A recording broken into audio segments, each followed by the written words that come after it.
Bom dia, senhoras e senhores. Agradecemos a audiência e lhes desejamos boas-vindas a mais uma videoconferência de resultados da Dexus Participações S.A., a qual chamaremos de companhia daqui em diante.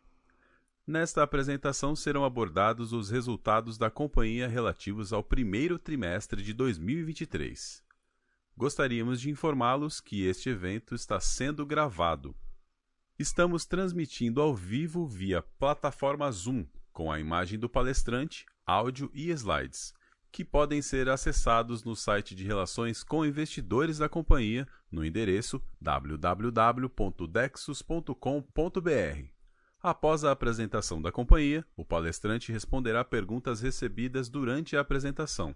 As perguntas devem ser enviadas por escrito dentro da plataforma do Zoom. Antes de prosseguir, é importante ressaltar que a apresentação projetada está atualizada até a sua data de realização e a companhia não se obriga a atualizá-la mediante novas informações e/ou acontecimentos futuros.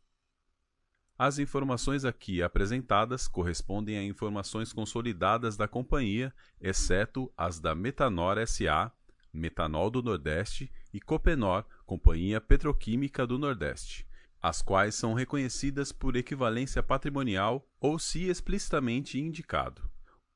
Os resultados dos segmentos químico e aço representam, respectivamente, os números da controlada GPC Química S.A., e os números consolidados da Apollo Tubos e Equipamentos S.A., empresas controladas pela companhia. Eventuais declarações que possam ser feitas durante este evento, relativas às perspectivas de negócios da companhia e/ou suas controladas, projeções e metas operacionais e financeiras constituem-se em crenças e premissas da diretoria da companhia, bem como em informações atualmente disponíveis.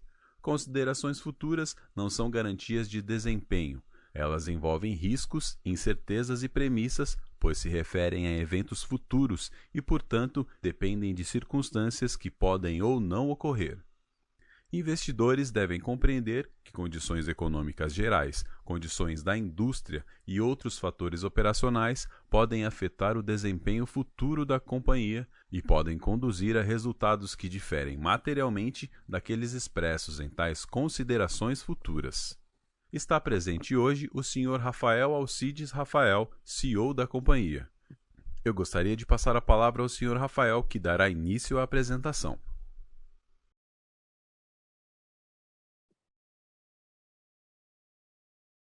Ok. Bom dia a todos. Obrigado por participarem de mais uma apresentação de resultados da Dexus Participações. Hoje nós apresentamos os resultados do primeiro trimestre de 2023.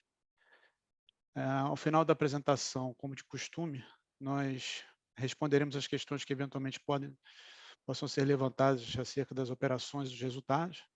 Nós temos aqui o link do Q&A, então fiquem à vontade para encaminhar suas perguntas ao longo da apresentação, que ao final a gente procura responder a todas elas.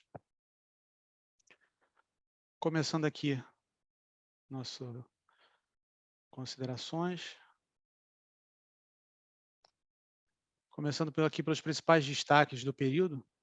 Posteriormente, nós analisamos também as aberturas por segmento, refletindo o desempenho da GPC Química e da Apollo. Bom, o contexto desse primeiro trimestre de 2023, ele ocorreu também em um cenário desafiador e de incertezas na perspectiva macroeconômica, que tem refletido em dificuldades no ambiente empresarial de uma forma geral e também tem afetado alguns importantes mercados onde a companhia atua. Mas, apesar das adversidades, a companhia ela segue entregando resultados positivos, demonstrando a consistência na condução dos seus negócios. Alguns indicadores, a gente traz aqui o lucro bruto, atingiu 112 milhões, ficando 17% acima do quarto trimestre de 2022, com uma margem bruta de 23,9%, 3,9 pontos percentuais acima do último trimestre.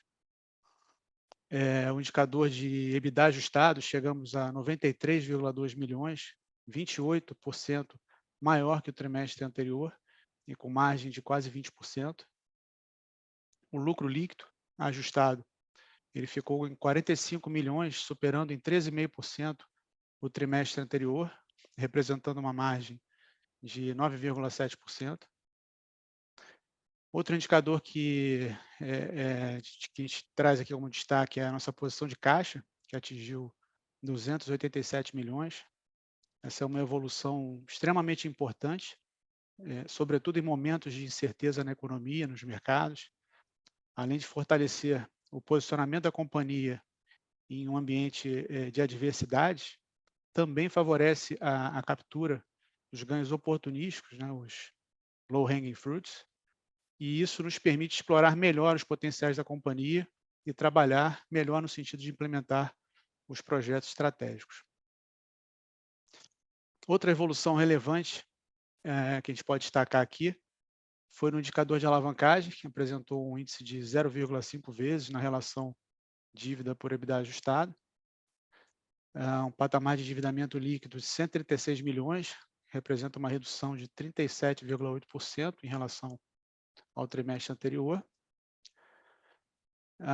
Além dos destaques nos indicadores de desempenho, nós sempre procuramos trazer também as iniciativas e realizações que foram destaques no período, que reforçam o posicionamento da companhia em diversos aspectos. Nesse sentido, destacamos aqui a negociação para a alienação da última área do terreno não operacional de Benfica, no Rio de Janeiro, valor de aproximadamente 11 milhões e meio. Como eu já tive a oportunidade de abordar aqui nas apresentações, essas monetizações de terrenos não operacionais foram essenciais na liquidez da companhia, e esse caso aqui em particular ele é muito oportuno em razão do ciclo de alta nos juros que nós enfrentamos atualmente. Também destacamos aqui a aprovação da distribuição de dividendos obrigatórios de 18,2 milhões e de dividendos complementares de 7 milhões, totalizando aí 25,2 milhões, que serão distribuídos em proventos referentes ao exercício de 2022. Nesse ponto, ainda que possamos estar com uma postura ainda de cautela, que é natural em determinados ambientes de incerteza, e também onde há, no caso, potencial para uma boa alocação de recursos na operação, enfim, ainda assim esse destaque traz uma evolução da companhia que aprovou a distribuição de dividendos complementares, adicionalmente ao dividendo obrigatório, chegando a um patamar de distribuição próximo a 35% da base de cálculo. Outro ponto aqui de destaque é a nova política de destinação de resultado, que estabelece prazos para pagamento de dividendos, parcelas de pagamentos já previstas até maio, agosto, novembro, e esse é mais um elemento que contribui na evolução da governança da companhia. Traz mais visibilidade, mais previsibilidade ao investidor, ao acionista, em relação a esse fluxo de pagamentos. Por fim, aqui nos destaques, considerações iniciais, nós destacamos que a DEX foi listada no ranking de empresas do Financial Times e Statista como uma das companhias com maior crescimento das Américas entre os anos de 2018 e 2021. Essa é uma indicação importante de uma instituição conceituada, então é um reconhecimento que nós recebemos com muita satisfação. Obviamente, a gente tem consciência de que o desempenho da companhia envolve vários outros fatores e indicadores. A gente tem procurado enfatizar sempre o nosso foco no resultado, na estrutura de capital e alavancagem, geração de caixa, dentre outros aspectos, mas de fato é um reconhecimento relevante que cabe ser destacado. Bom, feito aqui o overview dos principais destaques do período, podemos passar agora à análise e comentários dos indicadores de resultado dos segmentos das operações da DEX. Passando aqui ao slide 5, começando pelos destaques operacionais e financeiros do segmento químico, GPC Química.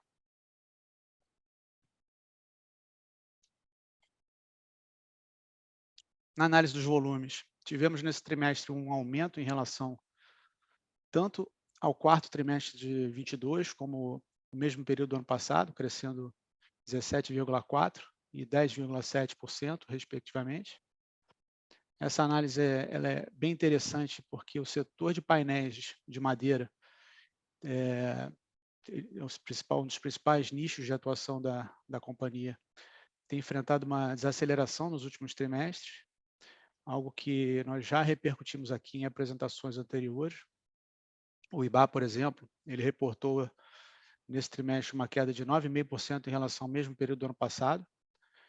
Mas o interessante aqui é que, apesar desse arrefecimento no mercado de painéis, conseguimos elevar nossos volumes na comparação com períodos anteriores, né? Esse ponto já foi abordado aqui, destacando a estratégia de buscar posicionamento em mercados diversificados e também a efetividade comercial da operação, que tem conseguido explorar oportunidades no mercado e utilizar nossa expertise no setor químico, buscando obter resultados, inclusive com produtos intermediários da nossa cadeia produtiva, incluindo os derivados de metanol, como formol, concentrado ureia formol, dentre outros. Na receita bruta, com relação ao quarto trimestre de 22, a receita teve um incremento de 3,6%, quando na comparação com o primeiro TRI de 23, e no primeiro trimestre de 22 observamos queda, na comparação com esse primeiro trimestre de 22, queda de 29,7%, que é decorrente majoritariamente da redução de preços das matérias-primas, principalmente da ureia. Nós já analisamos aqui, em diversas oportunidades, a influência que as matérias-primas têm na precificação das resinas e, consequentemente, afetam também a receita bruta. Então, esse é um ponto que a gente já tem buscado trazer uma maior compreensão, né? Mais adiante, na apresentação, nós ilustramos o gráfico com o comportamento de algumas das principais matérias-primas e fica notável essa queda da ureia. Outro fator que impactou a queda nessa receita foi o mix, que passou a contar em parte com maior participação de produtos intermediários, como eu comentei. Eles naturalmente possuem valores unitários menores e isso impacta também no comportamento da receita. Com relação ao EBITDA ajustado, a gente aponta esse indicador como uma visão recorrente da operação, né? Então, por isso a questão do ajuste. E, nesse caso, a gente registrou uma queda de 27,8% na análise do primeiro trimestre em relação ao mesmo período do ano anterior, mas na comparação com o último trimestre de 22, a gente apresenta uma evolução positiva de 89,5%, atingindo um nível de 52,5 milhões no trimestre. 52,5 milhões, né, no primeiro trimestre de 2023. Nessa análise, acho que a gente pode colocar aqui como perspectiva também o momento enfrentado pelo mercado de painéis, né? Vivemos um período de arrefecimento e a resiliência que a gente vem mantendo a partir dessa efetividade na operação, em trabalhar as opcionalidades da nossa operação química, sustentando um resultado em um patamar bastante positivo. Passando agora ao slide 6, nos destaques operacionais e financeiros do segmento aço, a nossa operação da Apollo. Começando pela análise dos volumes do trimestre, apresentamos queda tanto na comparação com o trimestre anterior, quanto com o mesmo período de 2022, 5,8% e 19,4%, respectivamente. Essa redução ela foi influenciada pela desaceleração no mercado de construção civil, e também teve um impacto das exportações de óleo e gás. Na receita bruta, a gente segue com o comportamento dos volumes aqui. Tivemos queda na comparação com o quarto trimestre, com relação ao primeiro trimestre de 22. Nos dois casos aqui, a gente teve 11,8% e 17,4% de redução. Com relação ao EBITDA ajustado, tivemos uma ampliação do indicador em 8,1%, quando comparado ao primeiro trimestre de 22, e uma queda de 7,6% em relação ao último trimestre. Nessa análise, cabe ressaltar o bom desempenho desse indicador, sustentando o patamar de resultado, apesar da desaceleração de setores ligados à construção civil e indústria, que são importantes mercados para a companhia. O destaque aqui fica mais uma vez para a importância do mix, a partir do trabalho de intensificação da diversificação do portfólio, reforçando inclusive o posicionamento da companhia em mercados que demandam produtos com maior valor agregado, como é o caso do segmento de óleo e gás. Passando aqui ao próximo slide, slide 7, destaques operacionais, considerando a visão consolidada da Dexo.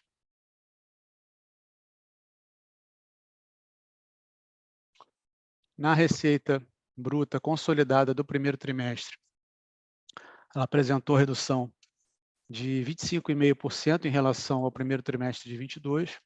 Nesse caso, tivemos o efeito da desaceleração dos principais mercados da companhia, tanto no segmento aço, que apresentou queda nos volumes, como no químico, que embora tenha crescido em volumes, enfrentou o enfraquecimento do setor de painéis. Isso acaba influenciando nos preços em razão do mix, que apesar de ter fortalecido a operação com alternativas comerciais naqueles produtos intermediários, envolve, como eu falei, produtos com menor valor unitário.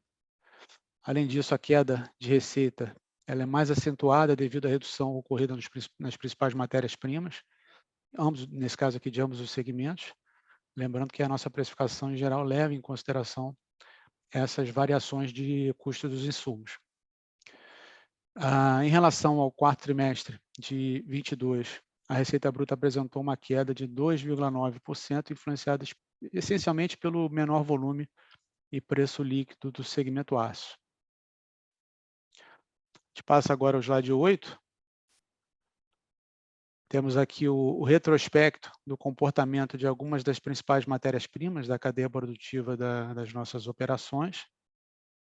A ideia aqui, como eu já comentei, é ajudar na compreensão de uma variável que influencia bastante alguns dos indicadores de desempenho da companhia, como é o caso da receita, margens, quando calculadas como percentual da receita, capital de giro também, influenciado pelo valor dos estoques, enfim.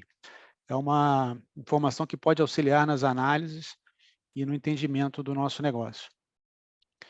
E essa análise do gráfico aqui, a gente já pode notar que, apesar das oscilações, né, e as incertezas que foram enfrentadas aí nos últimos períodos, já existe um movimento de acomodação aqui, pela visão trazida aqui no gráfico. Bom, passando ao slide 9,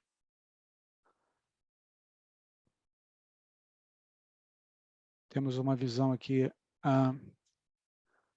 consolidada da Dexo para o lucro bruto.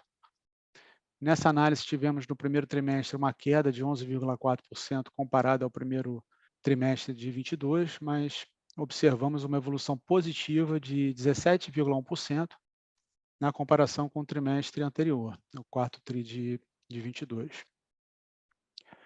Esse crescimento foi impulsionado pelo segmento químico, que além da própria evolução nos volumes, também teve reflexos de ganhos de escala e bonificações comerciais que foram reconhecidas no período. E isso contribuiu também no nosso resultado. Passando agora ao slide número 10, onde nós trazemos a análise do SG&A consolidado da Dexo.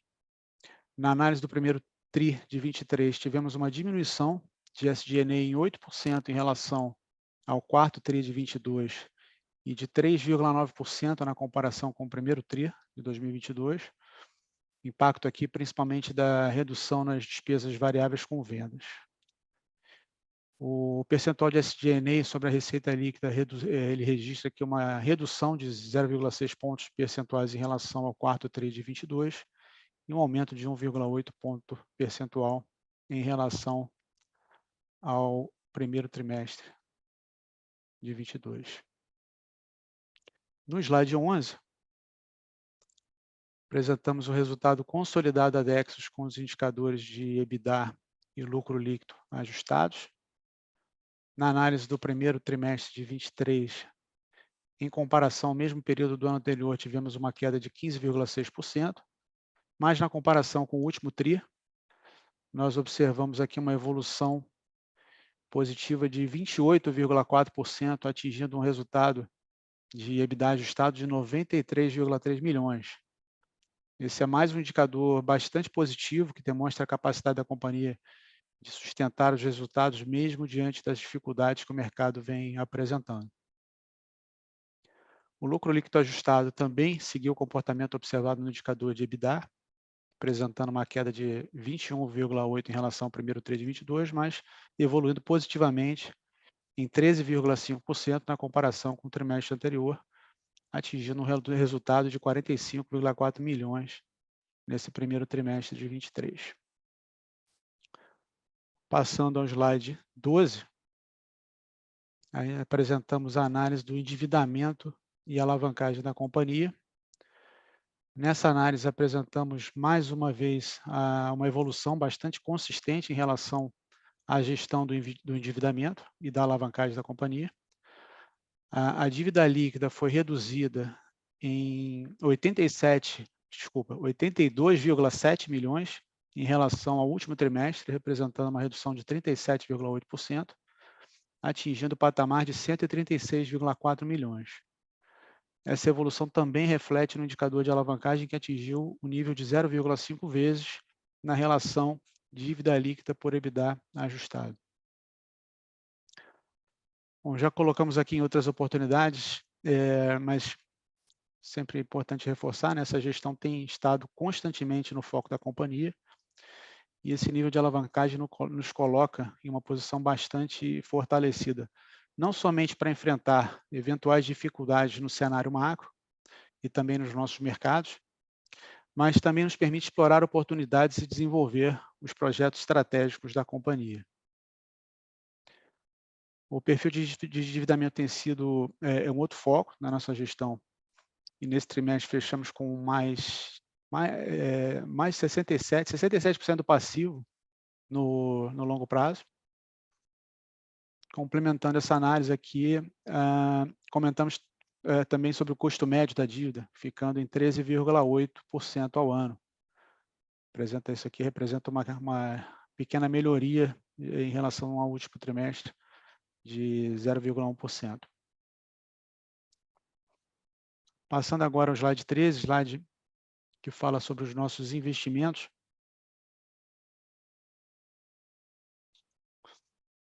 Esse slide consolida os investimentos realizados pela companhia. Nos últimos anos foram cerca de 180 milhões investidos, visando implementar nossa visão estratégica, né, de se posicionar como uma operação de alta confiabilidade e eficiência, com capacidade de crescimento para atender nossos principais mercados, e também buscando diversificação dos nossos setores de atuação. Os investimentos que apontam aqui no primeiro trimestre de 23 são proporcionalmente menores aos anos mais recentes, mas não significa necessariamente que há ou haverá uma redução nos níveis de investimento. A companhia ela segue avaliando o melhor timing para a implantação e execução dos seus projetos estratégicos e oportunamente pode avançar nesse sentido. Essa conduta ela é inerente à disciplina financeira que a companhia vem adotando na evolução dos negócios, e esse timing precisa ser bem avaliado dentro das perspectivas da economia, dos mercados. Então, essa avaliação ela é constantemente feita para poder definir e implementar no timing mais adequado para a companhia. Para efeito de análise, acho que é interessante comentar que nós devemos atualizar essa indicação de investimento para o ano, na atualização do formulário de referência, normalmente ocorre em maio, quando temos o prazo de atualização. Então, para as próximas apresentações, nós já devemos ter essa informação para o ano de 2023. Por fim, slide 14, nós temos a atualização de alguns dos indicadores relacionados à nossa gestão do ESG. No tocante à governança, reiteramos algumas das principais iniciativas realizadas, como já citamos algumas aqui, ações listadas no nível 1 de governança da B3, o tag along de 100%, 40% de membros independentes no conselho de administração, departamento de compliance, código de ética e conduta, criação do comitê ESG, a política de divulgação de atos e fatos relevantes e de negociação de valores imobiliários, os ativos da XP3 da XP4 compõem a carteira do Índice de Governança Diferenciado, né, do IGCX. E mais recentemente, conforme destacado nas considerações iniciais dessa nossa apresentação aqui hoje, foi aprovada a política de destinação de resultados, que estabelece prazos, trazendo melhor previsibilidade para o fluxo de pagamento de dividendos. Com relação aos indicadores da operação, nós já vimos destacando alguns aspectos relevantes, considerando a nossa agenda de sustentabilidade, né, tendo em vista sempre a materialidade no contexto das operações. Nesse trimestre, tivemos uma leve redução na utilização de água de reuso, em termos percentuais, mas a utilização continua com uma participação bastante significativa na nossa operação. No indicador de taxa de frequência de acidente, com afastamento, seguimos em patamares controlados, mas a companhia segue buscando intensificar os treinamentos, reuniões voltadas à segurança do trabalho, de forma a reforçar esse comprometimento interno na companhia. Bom, com isso, concluímos aqui a apresentação e podemos passar para a sessão de perguntas e respostas. Vamos ver se já temos perguntas.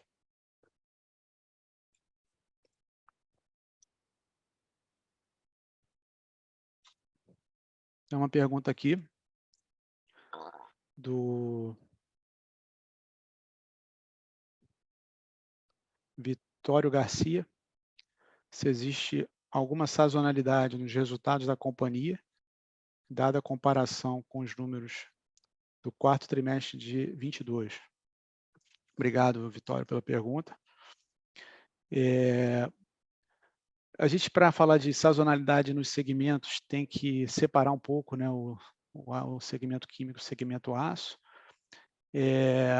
Muitas vezes, mas de uma forma geral, a gente pode dizer que muitas vezes quando os mercados eles estão mais desacelerados, como foi o caso agora nesse final de ano e nesse início de ano, como nós já comentamos aqui, existe no último período, no último mês do ano, muita paralisação para aproveitar essa ociosidade e fazer férias coletivas nas indústrias. Então, existe ali, no final do ano, uma possibilidade de redução, mas em função sempre do que está acontecendo no mercado. Tá? Então, a sazonalidade ela não é tão forte, mas pode trazer esse tipo de comportamento.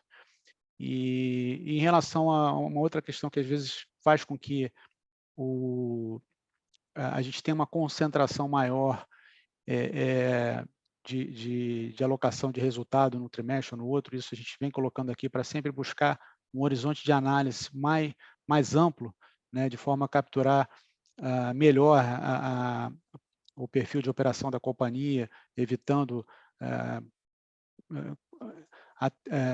considerar muitas vezes alguma questão, algum comportamento mais errático para cima ou para baixo, então a gente tem sempre buscado orientar aqui a visão mais ampla no horizonte de análise, né? E em alguns casos a gente tem reconhecimentos que são feitos, comentei aqui reconhecimentos em função de ganhos de escala, de bonificações, que elas ocorrem em determinados períodos, e isso pode favorecer um trimestre determinado ou outro, mas quando a gente olha isso para o anualizado ou para um período mais alongado, isso tende a ser suavizado e o que importa é que isso faz parte da operação e vai ser capturado conforme a gente avance da implementação dessa nossa estratégia de buscar escala para diluição de custos e também obter esses ganhos.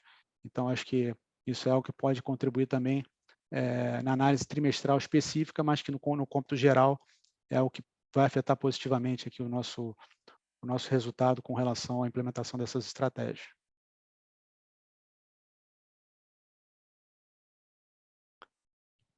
Uma outra pergunta aqui.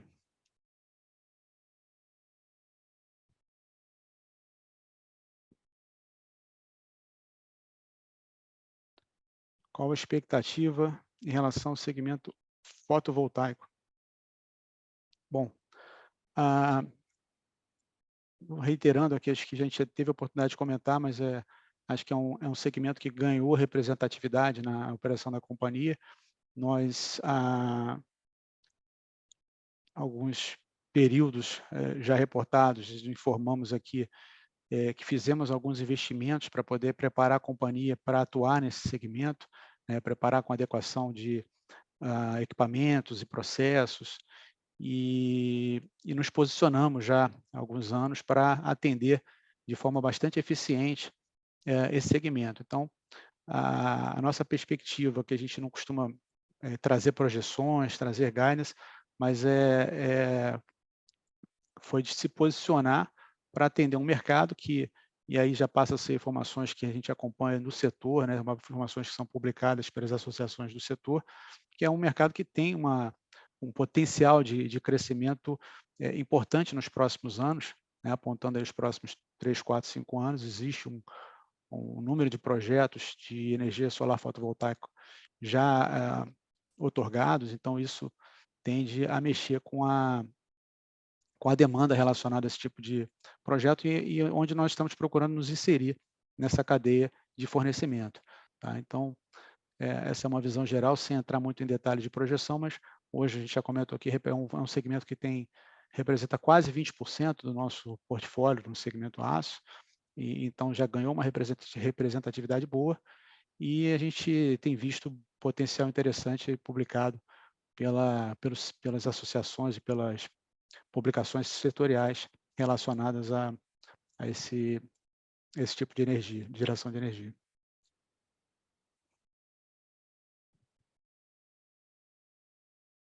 Mais uma pergunta aqui.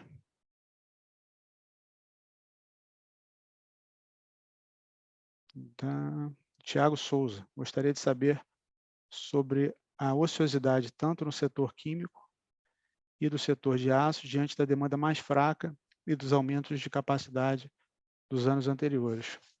Boa pergunta, Tiago. Obrigado.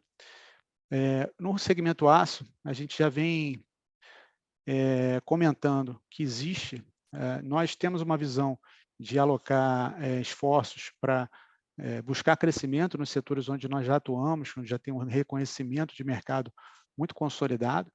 Isso favorece o nosso crescimento, principalmente em momentos onde o mercado responde, a economia favorece, mas a gente vem buscando esforços sem ter hoje uma necessidade de CAPEX relevante para a expansão. Ou seja, são segmentos que nós já temos a capacidade instalada para perseguir esse crescimento nos próximos anos. Então, existe um nível de ociosidade para ser preenchido ali, da ordem de 50% aproximadamente. Então, parte desse processo ele é utilizado, parte desse ativo industrial também é utilizado para a produção de nichos que nós buscamos diversificação, como foi o caso do setor de energia solar fotovoltaica, ou seja, parte do processo ocorre no mesmo ativo industrial, e o que nós fizemos foram investimentos para adaptação de novas etapas do processo para poder entregar um produto mais adequado às necessidades desses clientes. Então, boa parte da capacidade instalada também é aproveitada para esse nosso movimento de crescer através de diversificação de nichos de atuação. Então, existe uma ociosidade aqui importante que pode, inclusive, nos favorecer no momento em que a gente não precisa de investimentos para perseguir esse crescimento. E, inclusive, implantar essa busca por diversificação, como foi o caso aqui citado. No caso do segmento químico, nós fizemos cerca de 2 anos e meio atrás, iniciamos o investimento. Na verdade, ao longo desses últimos anos, últimos 5, 6, 7 anos, nós fizemos uma série de investimentos relacionados à expansão. Ali nós enxergamos uma demanda potencial, que dentro de um segmento que nós temos diferenciais, temos reconhecimento do mercado, então temos drivers de demanda muito sólidos, e com isso nós tomamos a decisão, a partir de 2015, quando a companhia já estava com uma estrutura muito mais apropriada para poder seguir no seu plano de desenvolvimento de longo prazo, nós iniciamos uma série de investimentos em expansões. De lá para cá, praticamente a gente dobrou a capacidade instalada na GPC Química e fomos tendo bastante êxito no ramp-up dessas expansões. Então, chegamos a operar cerca de quase 90%, 95%, 100% em alguns momentos, naquele período onde a demanda do setor estava extremamente aquecida. E o mais recente foi um investimento realizado no parque de reatores, onde nós ampliamos cerca de 30% essa capacidade. Esse investimento, o último, foi importante para que a gente mantivesse esse nosso posicionamento como um dos principais fornecedores no segmento de painéis, reforçando a confiabilidade na capacidade de entregar resinas e acompanhar o crescimento do setor. É um setor que vem crescendo muito nos últimos, há mais de uma década. Então, ele tem drivers de crescimento também muito importantes em relação à produtividade florestal, em relação a indicadores como vetores como o déficit habitacional brasileiro. Então, a própria capacidade de exportação também desse setor é um outro driver que aponta para a capacidade potencial de crescimento. E dessa forma nós nos posicionamos, acho que de forma bastante acertada, conseguimos reforçar esse nosso posicionamento como um dos líderes no segmento, fornecendo para praticamente todos os players desse segmento de painéis de madeira. E hoje nós temos, passado aquele momento mais estressado ou aquecido da cadeia de suprimento, o nível de ociosidade ele baixou um pouco, o nível de ocupação baixou um pouco. A gente hoje tem, eu diria que espaço para crescer dentro de uma retomada do segmento. A gente tem reportado aqui que o segmento ele tem enfrentado desde metade do ano passado para cá um momento de maior arrefecimento, mas como eu falei, é um segmento que tem vetores importantes para crescimento. A gente acredita que pode haver um turning point ao longo do ano, e nesse caso a gente está preparado já com uma capacidade para poder voltar a crescer dentro dessa potencial demanda. Hoje a gente deve estar operando por volta de, eu diria, com 70% de ocupação, 75%, ou seja, temos um espaço interessante para avançar e fizemos aí, como eu falei, na hora certa, sem deixar passar as oportunidades que tiveram, conseguimos manter o nosso market share, nosso posicionamento, mesmo talvez ali operando 100%, como eu falei, de ocupação, que muitas vezes não é o nível ideal. Então, foi outro fator que foi importante nesse investimento, é que hoje a gente consegue operar com maior eficiência, podendo contemplar aí as paradas técnicas necessárias, manutenções e a melhor gestão dos ativos. Então, assim, acho que eu dei uma visão geral, espero ter respondido aqui a pergunta, e vamos seguir aqui para a próxima.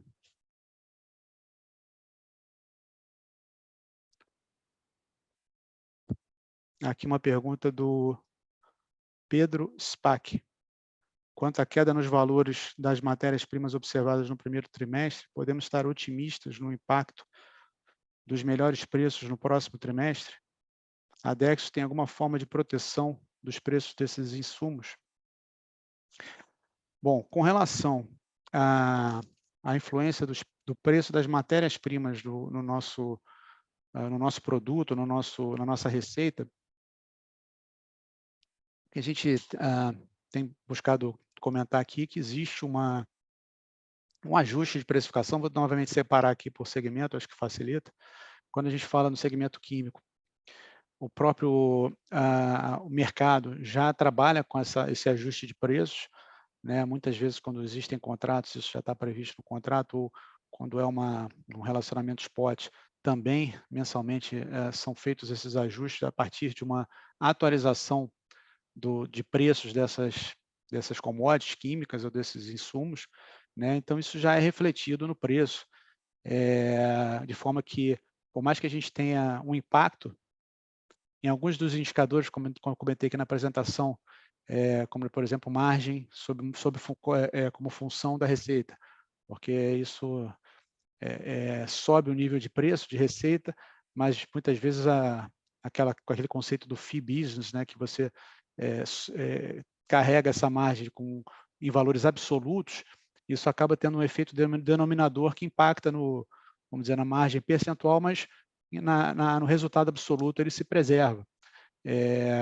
Mas obviamente que existe uma relação ali de negociação de fornecedor e consumidor, e também de concorrência. Então, mensalmente existe essa atualização, essa previsão dentro da dinâmica do setor, mas também existe uma negociação que vai depender muito de como está se comportando o mercado. Muitas vezes o mercado, com demanda mais aquecida, permite o melhor repasse desse tipo de custo, e do contrário, quando está mais pressionado, a negociação fica mais intensa.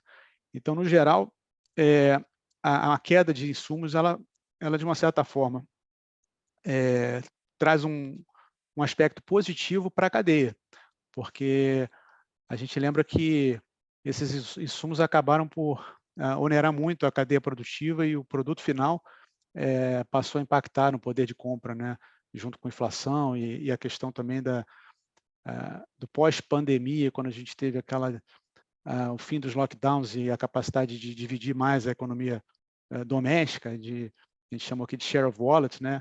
Muitos consumidores passaram a dividir a sua renda para serviços e entretenimento, que durante o período de pandemia ficou mais concentrado para a valorização do lar, né? Então, produtos voltados para consumo de painéis de madeira. E isso, acho que com a queda de matéria-prima, queda dos insumos, acaba favorecendo a pressão que existe em relação ao poder de compra na ponta da cadeia.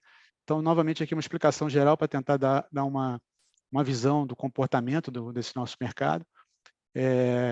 Dizer se a gente pode ficar otimista ou não, a gente já está entrando numa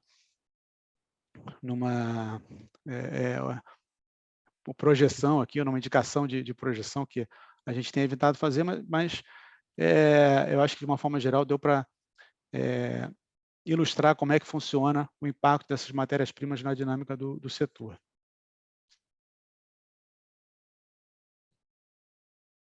Aqui mais uma pergunta, João Rabelo, questionando sobre a demanda de abril-maio em relação ao primeiro trimestre. E aí, desculpa, José Rabelo. E aí, José, aquela restrição que a gente costuma colocar aqui em relação a trazer informações que constituem projeções ou guidance, a gente tem evitado colocar isso aqui. Os segmentos, eles, acho que de uma forma geral, eu dei uma visão geral de como é que eles estão se comportando, e também como nós estamos nos posicionando em relação a esse momento, né? A companhia, ela tem enfrentado, acho que com resiliência, esse enfraquecimento de alguns setores importantes, como o da construção civil, que tem aí vamos dizer, uma exposição ou um impacto a partir de altas taxas de juros. Isso influencia nesse setor, e a gente está exposto a com o nosso portfólio, a esse segmento. Então, a gente tem buscado trabalhar as nossas opcionalidades, né? A gente tem de buscar diversificar portfólio, e isso foi, acho que já ilustrado aqui nos últimos trimestres, com uma participação mais relevante de outros nichos de atuação, trabalhando, acho que com boa efetividade comercial, outros produtos da nossa cadeia de supply chain, e também aproveitando de mercados que estão hoje mais desassociados dessa questão, que estão performando de uma forma mais intensa, como é o caso do óleo e gás, que eu citei aqui também na apresentação. A gente tem visto uma dinâmica que está, de certa forma, atrelada a um outro indicador, que é a relação de preço de petróleo, enfim, a própria dinâmica de transição em relação aos ativos que foram adquiridos por operadores independentes. Então, isso tem trazido um momento mais intenso do que outros setores, como eu citei, da construção civil e indústria. E dessa forma a gente vem mantendo aí, sustentando esse nosso patamar de resultado. Tá?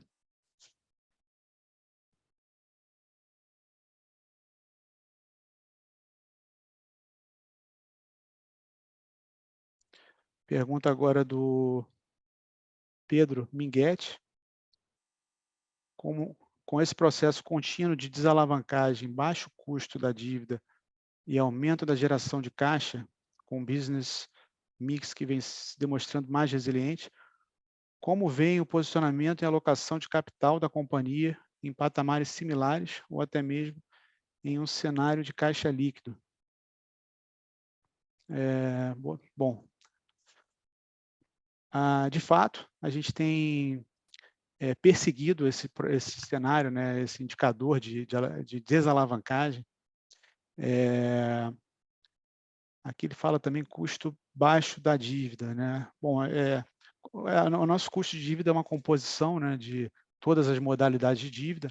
Então, a gente sabe que hoje, por mais que a gente tenha evoluído nessa frente de buscar melhores estruturas de fund, de custos, prazos, alongamento, perfil da dívida, hoje a gente sabe que existe um cenário de alta de juros. Então, acho que falar de custo baixo de dívida não é necessariamente o caso, mas a gente leva isso em consideração quando a gente olha para a atratividade dos nossos projetos, né? Então, essa avaliação de alavancagem, que é um processo que a gente vem buscando com muita intensidade, né? Manter um nível conservador de alavancagem, isso acho que está demonstrado aí nas apresentações de resultados, dos indicadores,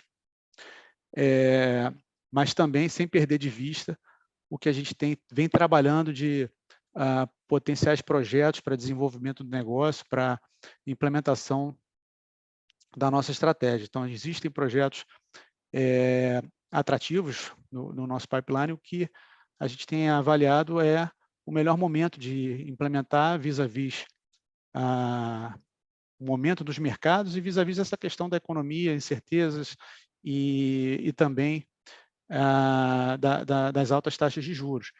Então, oportunamente, a gente vai trazer um pouco mais de informação sobre isso, mas nossa visão é de seguir desenvolvendo a estratégia do negócio com a visão de crescimento nos setores que a gente entende que tem potencial, onde nós nos posicionamos para isso, comentei aqui também uma questão anterior, e também buscando diversificação. Então, isso vai requerer, pode vir a requerer também alocação de recursos e que a gente nós vamos buscar trazer aqui a informação quando as tomadas de decisões forem sendo realizadas e no momento certo, né? Hoje a gente se prepara, né, para enfrentar possíveis adversidades, a gente tem visto aí no mercado em geral, mas também para a implementação desse nosso projeto empresarial que vem sendo desenvolvido já há muitos anos.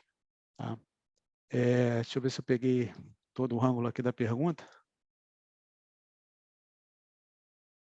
Acho que, de uma forma geral, Pedro, eu acredito que esse comentário cobre assim, o escopo da tua pergunta.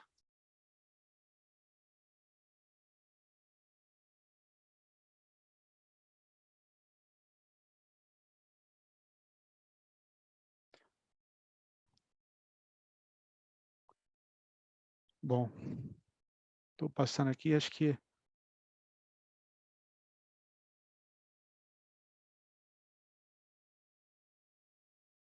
não estou vendo outras perguntas.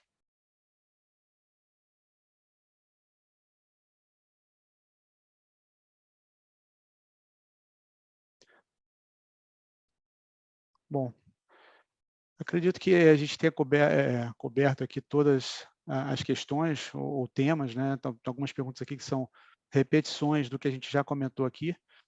Então, gostaria de agradecer a participação de todos, o interesse aqui na companhia e dizer também que se ainda houver questões ou dúvidas, a gente está à disposição no canal do DRI, né, através do nosso site. Então, fiquem à vontade para encaminhar suas questões, caso não tenha sido respondida aqui na apresentação. E, mais uma vez, agradeço e desejo um bom dia a todos. Um abraço. A videoconferência de resultados relativos ao primeiro trimestre de 2023 da Dexus Participações S.A. está encerrada. Agradecemos a participação de todos e tenham uma boa tarde.